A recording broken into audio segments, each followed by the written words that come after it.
The Penny in the Rain. The story opens with the gentle patter of rain falling on a small village. We meet Tommy, a poor boy who lives with his mother, Maria, in a tiny cottage. Despite their lack of money, Maria always makes Tommy feel special with her kindness and warmth. Maria has a soothing voice, filled with love. As Tommy and Maria sit by the window watching the rain, Maria softly tells Tommy, "You don't need riches to be happy. As long as you have love, you are never poor." One day, while Tommy is walking home from the village, he finds a shiny penny in the street. The sound of rain and splashing footsteps follows him as he rushes home excitedly. When he shows the penny to his mother, Maria smiles softly. A penny may be small, but it can hold big dreams. Part 2: A Wish for His Mother. That night, Tommy lies in bed, listening to the gentle hum of the rain outside.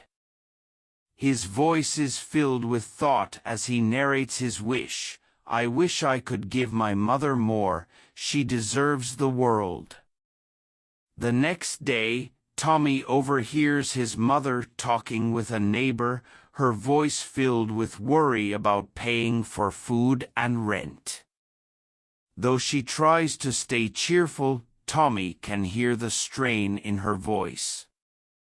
He clenches the penny in his hand and whispers to himself, "This penny has to help." Tommy sets off to find work, but everyone tells him the same thing: a penny won't get you much. The sound of the bustling village fills the air, and Tommy feels discouraged. The penny jingles in his pocket as he walks home. Part 3: The Power of Kindness. On his way home, Tommy comes across an old woman sitting by the roadside. She looks tired and hungry. Without hesitation, Tommy reaches into his pocket and gives her his penny. The old woman's voice is soft and grateful. "You've given me more than just a coin. You've given me hope." That evening, Tommy returns home, worried about what his mother will think of him giving away his only penny. But when he tells her, Maria smiles, her voice full of pride. "You are rich, my boy. Not in coins, but in kindness." As they sit down to their simple meal, the sound of the rain fades, and Maria sings a soft lullaby, her voice wrapping Tommy in warmth.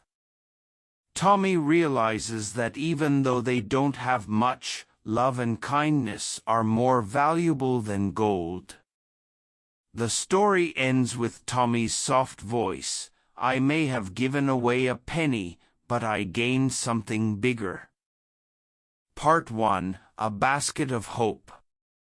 The story opens with the sound of soft wind and birds chirping in a small, peaceful village. We meet Sam, a poor boy living with his mother, Lena, in a small, worn-down cottage. Sam and Lena don't have much, but Lena always tells Sam that hope is the most important thing they can have. Lena's voice is gentle and loving as she hands Sam a woven basket, saying, "Take this to the market today, and even though it's empty, fill it with what you can." Sam looks at the empty basket and feels a little unsure. His voice is soft and thoughtful, "But, Mama, we have nothing to trade."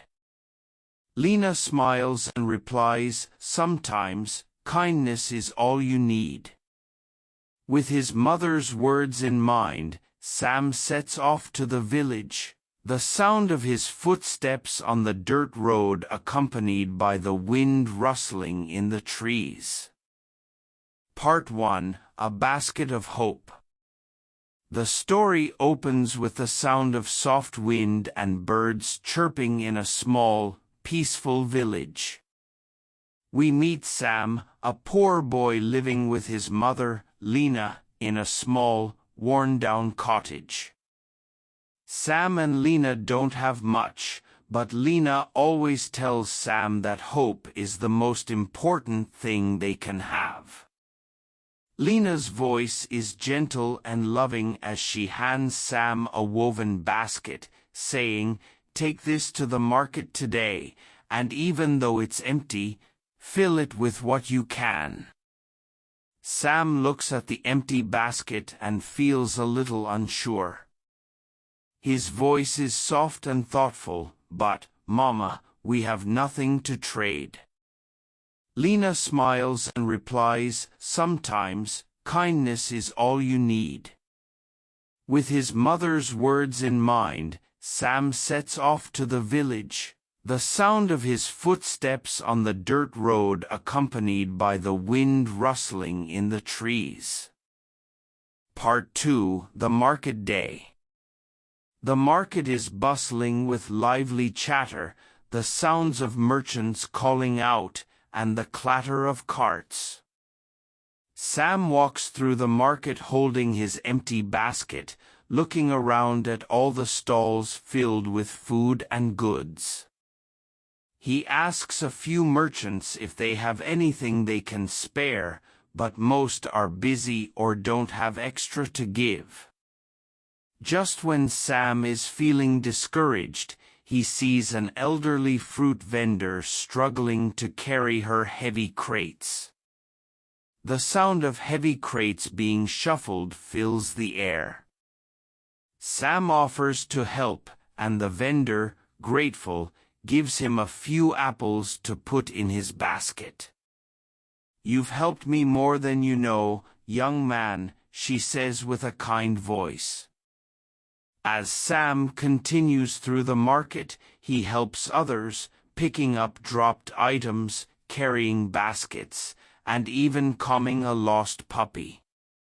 Each person he helps gives him a small token of thanks, a loaf of bread here, a handful of berries there. Slowly, the sound of the basket being filled is heard as it gets heavier and fuller. Part 3: The Basket Comes Home. As the day ends, Sam's basket is full of small but meaningful items. He walks home, his heart light, with the sound of soft wind and fading market noises in the background. When he reaches home, Lena's voice is filled with warmth as she greets him, "Sam, you've done more than I could have hoped." Sam looks at the full basket and smiles, realizing that even though they started with nothing, kindness and helping others brought them more than they could have imagined.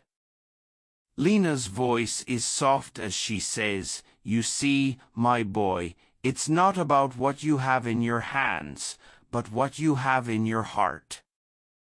The story closes with the sound of a gentle breeze and the two of them sitting together, sharing the food from the basket, their home filled with love and warmth.